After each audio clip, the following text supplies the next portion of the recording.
It's a lot cooler than we had thought. This is it for us. That's what we come here for.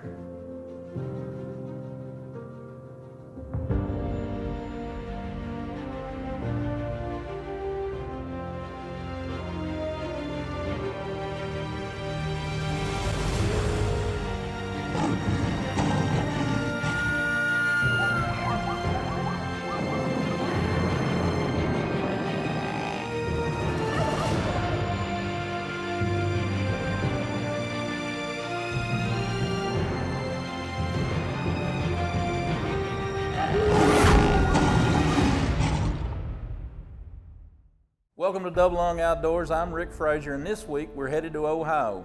We're going to be chasing whitetails with Jeron and Detty, and they've got the stick and string in hand, and they've got some good deer on video. Well, let's see if they can go get the job done. You folks sit back, relax. Double Lung Outdoors coming right at you.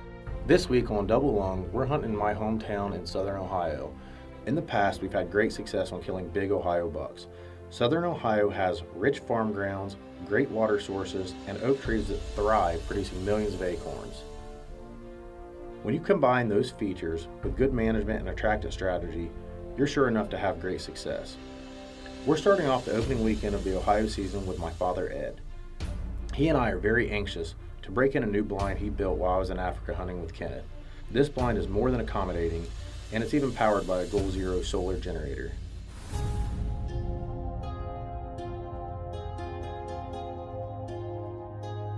It's the second day of season here in the state of Ohio, although really it's mine and Jeron's first night. Last night we wanted to hunt this spot on this food plot, this new box blind that we built, and we've been seeing a lot of bucks, but last night the wind was the wrong direction, and we just don't want to risk blowing one of these bucks out, especially first day of season.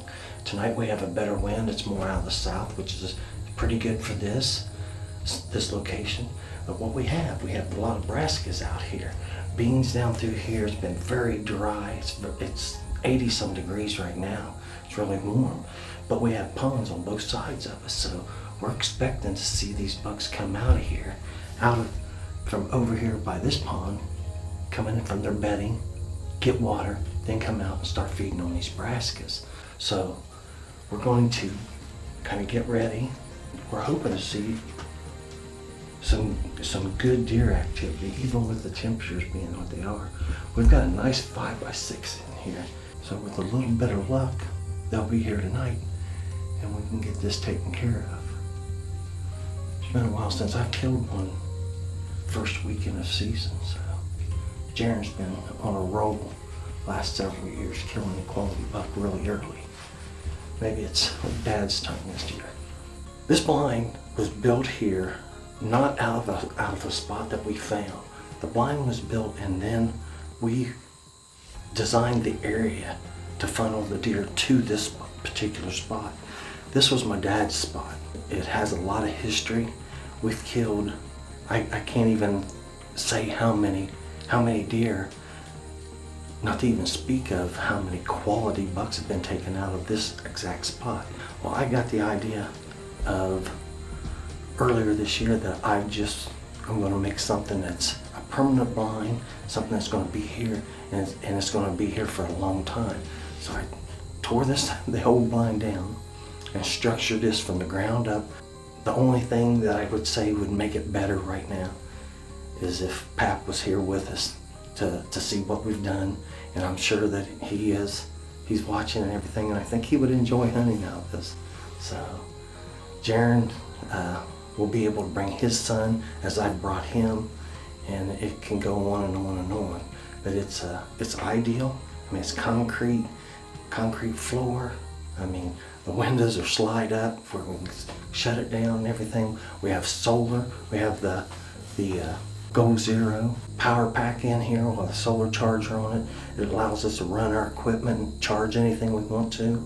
So, I mean, it's going to be interesting to see if we can pick up where the old blind left off and make this one do the same thing for us. It's going to be exciting. Tonight's the first night ever hunted out of this blind.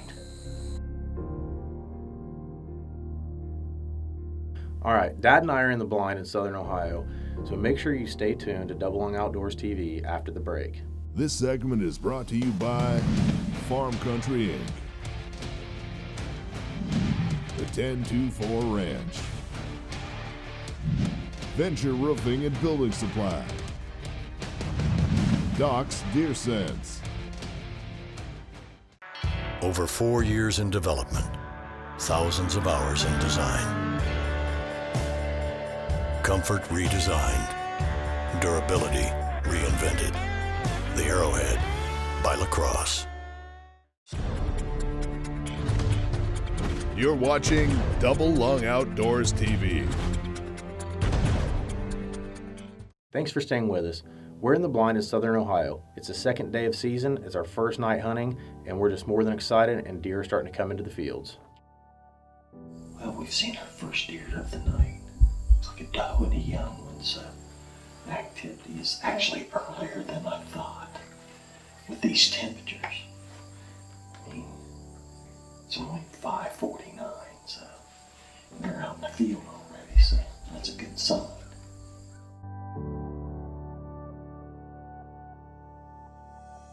So we've got the first buck of the night. It's a young buck. He's going to the mineral site, and he'll probably show us what the trend's going to be for the night. I expect him to go through and work through, come on through here. If he does, I expect the others to follow suit. So we'll see. It's a good sign, though.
It's been probably about 15, maybe 20 minutes since I shot that buck.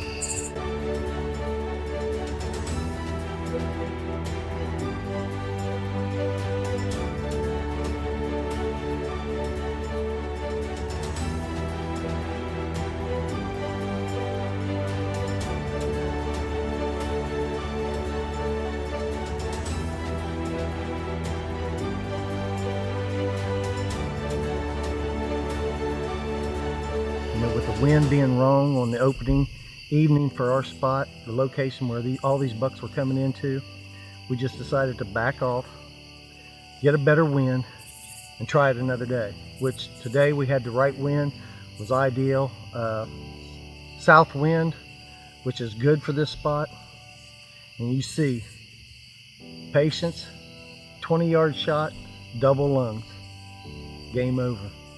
Dad killed a great buck. We were pushing to the last seconds of film light, but he still got it done and Dad made a great shot. After we get back from the break, we'll still be in Southern Ohio. This time I have the bow in my hand.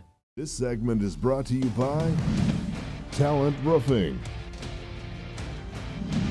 Wilderness Whitetails, McWhorter Custom Rifles, Sulphur Springs Dodge. Like us on Facebook and look for sponsor promotions and giveaways. You're watching Double Lung Outdoors TV. Double Lung Outdoors TV. Like us on Facebook.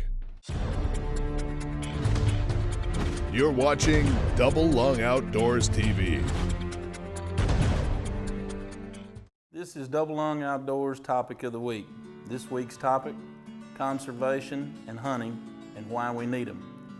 You'll get the people on the far left to tell you that hunting is a really bad thing and that hunters are bad people, but it's quite the contrary. The reason that we hunt is to make the wildlife resources we have better.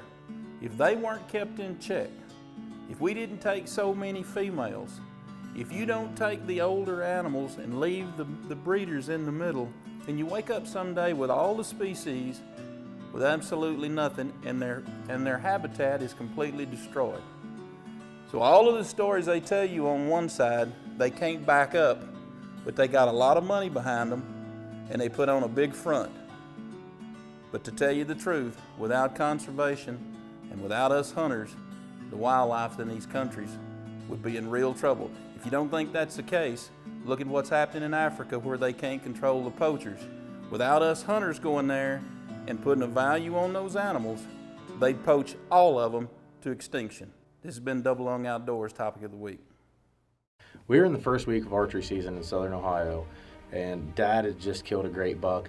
Now I'm out chasing to see if I can put a good buck on the ground. We have several good bucks in the area. There's a really nice 8-pointer that's been around that wouldn't be a bad buck to call, and then there's a 6x5 that's a really good deer as well. My dad and I have been doing this over the past decade. My father Ed is a great hunter, great cameraman, and we've just been that father-son duo year after year on this farm. This is the first night I've been hunting this year. It's the third day of season, Dad's killed a great buck, and we're back in the same spot. We know there's a good 6x5 that we've been keeping our eyes on. He was out in the field the night that Dad shot his buck.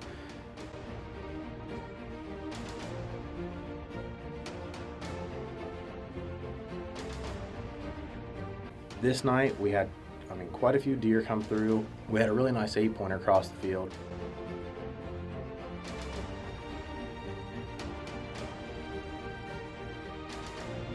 Unfortunately, nothing came into range and we just lost light. The night ended up with the coyotes howling and sending us on our way home.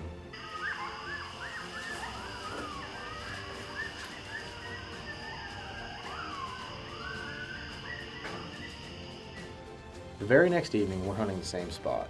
And sure enough, this 6x5 comes out into the food plot. This buck has great brow tines and is just a great looking deer. He's feeding the Nebraskas with several other deer. As the night's getting later, the buck's working in the field at 80 yards or so. This doe starts blowing. Dad flips the camera on and catches a deer just clearing the field. One of the does down below us either smelled something, saw something they didn't like, started blowing, and everything took off.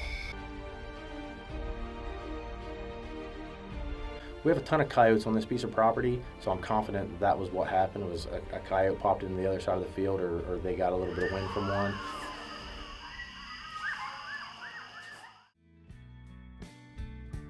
Dad had some prior commitments tonight, so he couldn't film me. So I thought, what better chance than to spend some time with Abby at this point.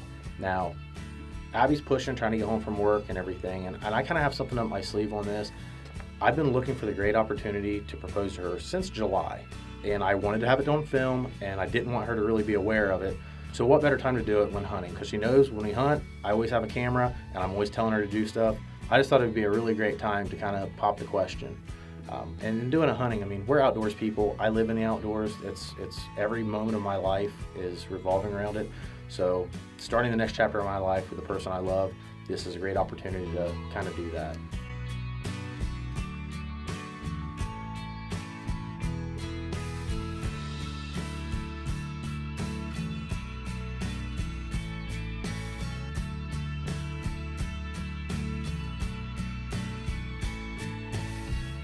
After the break, we're going to be coming back. We're still in Southern Ohio, but we're going to move locations. We're going to move to a different blind, try to see if we can get on this buck before he makes it into the food plots. You're watching Double Lung Outdoors TV. This segment is brought to you by SKB Transport Cases, Spy Point, Zoidberg North America Incorporated, Hercules Hunting Blinds.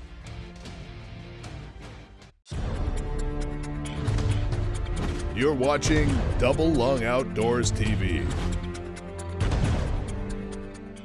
Since we've hunted 3 straight days in the same blind, we decided to change locations, pick up this buck on a travel route that he's known to travel, see if we can pick him up a little bit earlier in the day, and maybe catch him before the coyotes start moving around. This is a bale blind set in this little open area near a tree stand that we've hunted for years. It's about a half mile away from the food plots, and it should put him through there about 40 minutes before he's been hitting the field. Shortly after getting set up, a doe comes through the area and just kind of works in. She comes through at 12 or 13 yards. Would have been a nice little chip shot, but we're here hunting a buck, so we're going to see if he's going to come through. After a few minutes, I spot the 6x5 out of the right-hand side of the blind. I'm sitting on the left, Dad's sitting on the right, and he can't see him. He can't get a camera out to him. So I watched the buck work up the edge, and I actually came out and he got right in front of one of our secondary cameras that's placed out in the field, and he's just standing there. It's a 17 or 18 yard shot, but the only footage we have is from the secondary camera. So I elect to pass. I kind of assumed he was going to keep on walking through. It just didn't work out that way that night. He turned when a turkey flew up to roost and walked straight away from us. So, I mean, we're getting really close on this 6x5. I mean, it should be happening any time now. So I guess we're just going to have to just stay focused and kind of regroup, put our game plan together. So Dad and I are heading back out of the blind. I am highly optimistic. We're going to the permanent blind where Dad killed his buck and where we've had a couple encounters with this deer. We were really going to go one back to that bale blind again, but we were just pushing time. We got really tied up at the bow shop. The weather conditions are decent. It's raining a little bit, but what I always liked, and something my grandfather always said, was after you get some rain, it seems like if it slows down a little bit, the bucks just come into this cove. It's October 4th. It's early season here in Southern Ohio. We've been all over bucks. We just sneaked into this box blind. There's deer in the field. It's 20 after 6, so it's gonna have to happen quick. We got stuck in the bow shop. There's a buck. There's 2 bucks in the field right now, about 95 to 100 yards out. The blind's still closed, so we're gonna be quiet.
He just has a lot of really nice characteristics, and he has really nice mass, great tine length. Dude, those brow tines are awesome. Just shows, I mean, we're in our first week in Southern Ohio, And this is our second buck killed from the same spot. It's just being smart, hunting the right winds. Thanks, Dad. Bud, good job. That was definitely a double long shot, though. I mean, that ripped through. I'm very fortunate to be hunting in a great state like Ohio. Southern Ohio has the great ag fields, and the property's just great, and the genetics are awesome. If you're not from Ohio, or if you're just wanting to hunt these great Southern Ohio bucks, getting with an outfitter that's really solid in this area is paramount. And I would definitely suggest giving Dave Lusk a call at Southern Ohio Outfitters. They're right in Southern Ohio. I mean, they hunt properties in Ross County, Jackson County, Scioto County, several other counties, and he has a large operation, and they always kill great deer.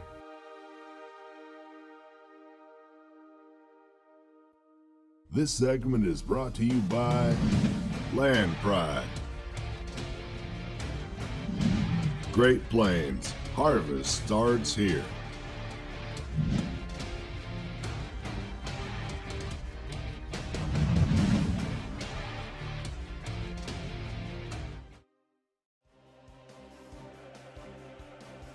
I hope you folks enjoyed the show this week from Ohio. 2 early season whitetail kills with a bow. You can't beat that anytime. And it looks like a super place to go chase free-ranging whitetails, and I think Kenneth and I are on the list to try to make the trip this next year. Come back and see us next week, see where the double lung group's gonna be. I guarantee you we're gonna be someplace and we're gonna be chasing wild game.